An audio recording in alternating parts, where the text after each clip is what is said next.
Assalamualaikum warahmatullahi wabarakatuh, Buya. Salam. Buya yang semoga selalu dalam lindungan Allah Subhanahu wa taala. Izin bertanya. Menyikapi fenomena yang sedang viral beberapa pekan ini mengenai larangan hijab di beberapa daerah di India dan tindakan intoleransi kepada muslimah India yang mengenakan hijab. Jujur saya sangat prihatin melihat ini, Buya.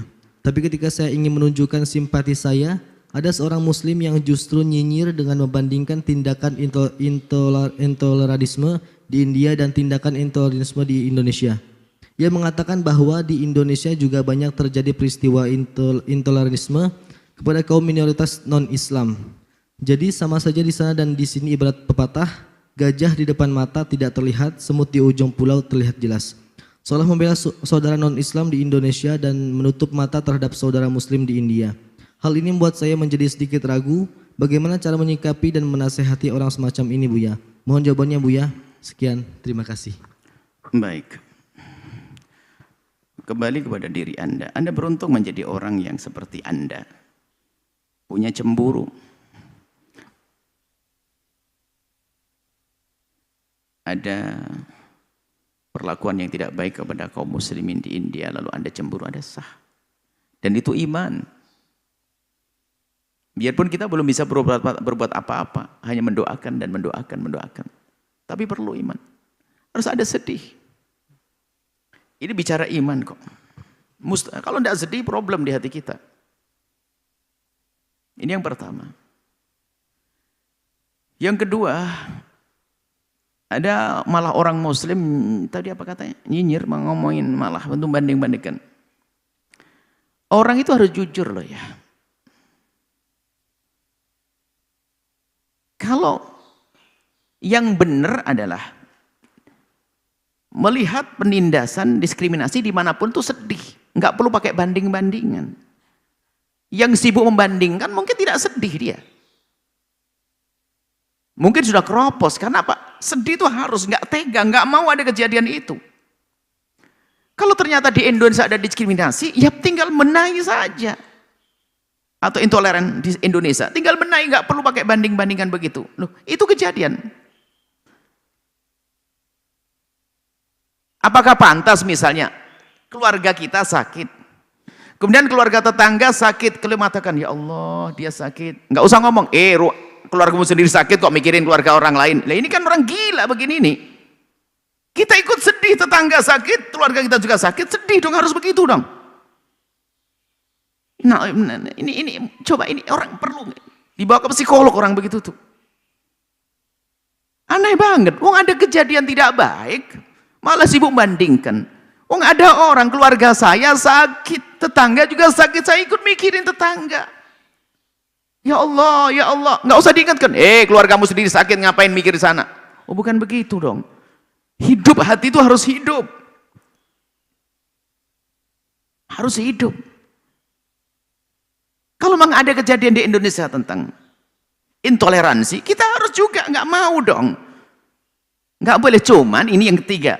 Bukti, kita perlu jangan sampai hanya membandingkan tadi sudah salah. Cara membanding-bandingkan nggak sudah salah, nggak benar. Wong urusan hati, menghidupkan hati kok pakai banding-bandingan. Kalau ada orang dizolimi di Amerika, biarpun tidak beriman, kalau kita diam saja nggak punya hati, kita kemanusiaan kita hilang. Harus sedih itu.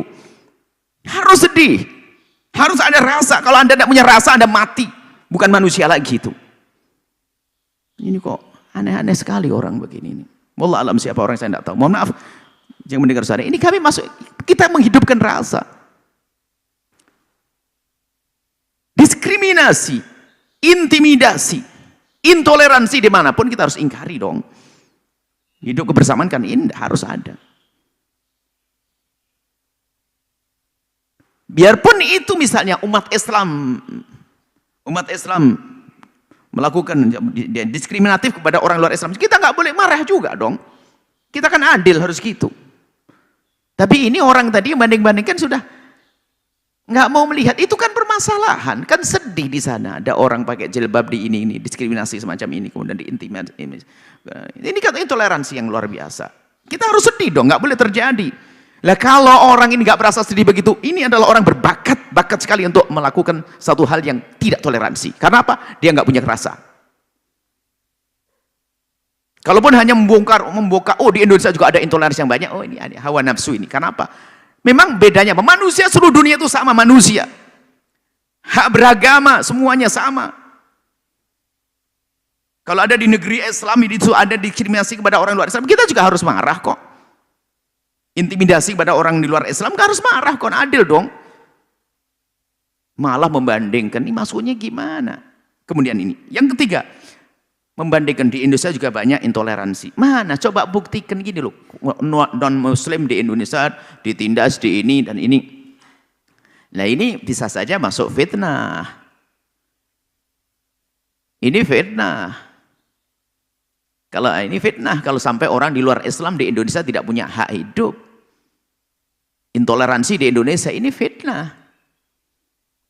Secara umum agama Islam tidak mengajarkan yang demikian. Tidak ada. Bahkan di Indonesia ini adalah yang paling indah kehidupan. Dalam keberagaman, lihat. Mayoritas kaum muslimin, tapi lihat. Di Indonesia, orang di luar Islam hidup bebas. Nggak ada masalah. Dia bisa beribadah di tempat ibadahnya dengan bebas. Bahkan dijaga. Nggak ada masalah kok. Terus mana yang mau dibanding-bandingkan tadi? Mana ada pelarangan ke tempat ibadah? Ada pelarangan misalnya, mohon maaf, misalnya. Kalau ada pasti salah. Kalau ada orang Islam melarang, mohon maaf saudara kita dari kaum Kristiani yang pakai salib, kalau ada orang Islam melarang, pasti orang Islam salah. Ini orang agamanya sendiri kok, ngapain? Ada orang Islam melarang ke gereja, pasti salah. Itu ngapain dilarang ke gereja? Cuman masuk ini, bandingkan orang ini tuh yang mana? Mohon maaf ini perlu dijelaskan. Kita tidak pengen ada orang sok jadi pahlawan, tapi dia jadi bikin kerusuhan malahan. Bikin kerusuhan. Sudahlah, sudah indah di Indonesia itu indah. Sudah berdampingan orang Muslim dengan orang Nasrani, orang Hindu, Buddha. Sudah. Aman. Mayoritas kaum muslimin, lihat. Di kampung-kampung ada gereja, biasa. Tapi ini ada orang-orang yang kayak begini nih. Makanya pertama kali, kalau kita mendengar berita-berita yang tidak enak dimanapun, bukan sekedar heboh beritanya, diviralkan sana sini, bukan. Hatimu tuh seperti apa rasanya? Tentunya terlepas dari agama, bukan hanya agama Islam saja. Kalau ada orang Hindu ditindas di sebuah tempat, ya kita harus malah sedih dong, ini masalah kemanusiaan kok. Islam kan mengajarkan kebaikan. Agama Nasrani juga sama. Dan ini kok aneh banget manusia-manusia seperti ini nih. Sedih dengan adanya orang begini. Dia nggak bisa diajak berjuang dia. Makanya yang merasa sedih dengan yang jauh di sana, tentu dia akan sedih dengan ada di dalam negeri kita ini. Kemudian dia menfitnah, oh di Indonesia sudah biasa dengan intoleransi. Lihat agama minoritas tertindas. Mana agama minoritas tertindas? Mana? Mereka bebas berkarya juga kok. Bebas berbisnis, bebas. Mana ada intimidasi? Mana ada diskriminasi? Mana ada intoleransi di sini? Kita perlu bukti. Kalau ada cetusan-cetusan dari mulut 1, 2, 3 orang, itu nggak boleh dipukul rata. Sebab ini kasusnya di sebuah negara di India ini. Kecuali negara Indonesia yang kaum muslimin kemudian punya cetusan-cetusan yang memojokkan. Ini yang nggak dibenarkan. Tapi ini kasusnya mana? Misalnya apakah ormas Islam yang ada di Indonesia telah membuat satu keputusan memusuhi Islam? Nggak, memusuhi non-muslim, nggak ada itu semuanya. Atau negara Indonesia yang mayoritas kaum muslimin lalu diskriminasi kepada, nggak ada itu semuanya. Kalau ada satu orang itu kan salah dalam bergaul. Orang Islam dengan Islam berantem juga ada, Nasrani dengan Nasrani berantem juga ada. Tapi tidak boleh itu atas nama Islam. Tolonglah jangan bikin aneh-aneh deh orang-orang begitu. Saya sedih. Mohon kalau ada kejadian dimanapun tentang kezaliman, hendaknya hidup hati kita sedih. Biarpun itu bukan orang Islam ya, misalnya ada orang Nasrani di sebuah negeri, atau ditindas oleh orang Hindu, kita harus marah. Atau orang Hindu ditindas oleh orang Nasrani, nggak boleh kita ketawa untuk umat manusia kok. Kita harus sedih, damai. Kita datang udah jadi juru damai. Malah banding-bandingan ini. Ini kan kisahnya orang sudah mati hatinya itu. Melihat pembantaian di sana bukan sedih, langsung nonton. Ini loh saya punya video lebih serem lagi. Loh, kok cuman gitu tok, ini model apa ini? Mohon maaf ini, saya sedih kalau memang betul seperti itu. Kalau memang menggunakan banding-bandingan, enggak, jangan pakai banding-bandingan gitu. Kalau ada kejadian yang enggak benar, ya sedih dong. Kalau di Indonesia ada, tinggal kita benahi dong. Kok pakai bandingan? Seolah-olah enggak boleh kita ngurusi sana. Enggak boleh. Sampai ke suatu kita, Palestina, ngapain ngurusi Palestina, ngurusi di sini? Ngurusi Palestina cukup bisa saja dengan doa ya. Cukup dengan doa kalau kita bisa, belum dengan yang lainnya. Atau yang lainnya. Bahkan bukan saja kaum muslimin, ya umat Islam itu diajari oleh baginda Nabi untuk peduli kepada orang, biarpun bukan orang Islam. Asalkan itu kedoliman, kita harus marah. Kedoliman. Harus gitu dong. Kok pakai banding-bandingan, sedih. Sebenarnya kami baca, ini bisa jadi hal yang demikian itu pasti muncul. Orang begini nggak bisa diajak bertoleransi yang sesungguhnya. Nggak bisa orang begitu tuh. Dia nggak sadar, nggak ngerti bahasanya itu adalah intoleransi. Nggak ngerti, dia nggak paham dia. Mau diajak berjuang untuk memperjuangkan toleransi, nggak bisa. Nanti pun kalau ada, bandingin lagi. Bukan berjuang, mestinya kita berjuang. Kalau memang ada di Indonesia intoleransi, yuk kita beresin. Yang ada di luar negeri, yuk beresin. Begitu, bukan sibuk banding-banding. Ya gaya hidupnya banding, nggak berjuang orang begitu tuh.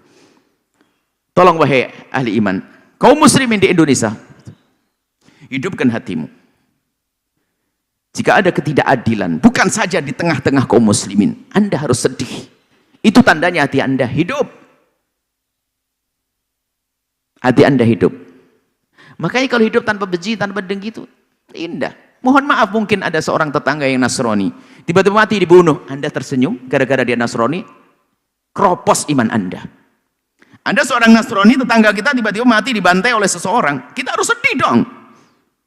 Islam mengajarkan yang demikian, itulah yang harus pahami. Islam tuh kayak gitu. Nggak boleh tepuk tangan, syukurin, dia bukan orang Islam. Nggak ada begitu. Lah tapi orang tadi nih, orang yang banding-banding ini enggak. Ada lagi lebih parah lagi, paling gitu, karena hati mati dia itu. Saya marah dengan orang-orang seperti itu.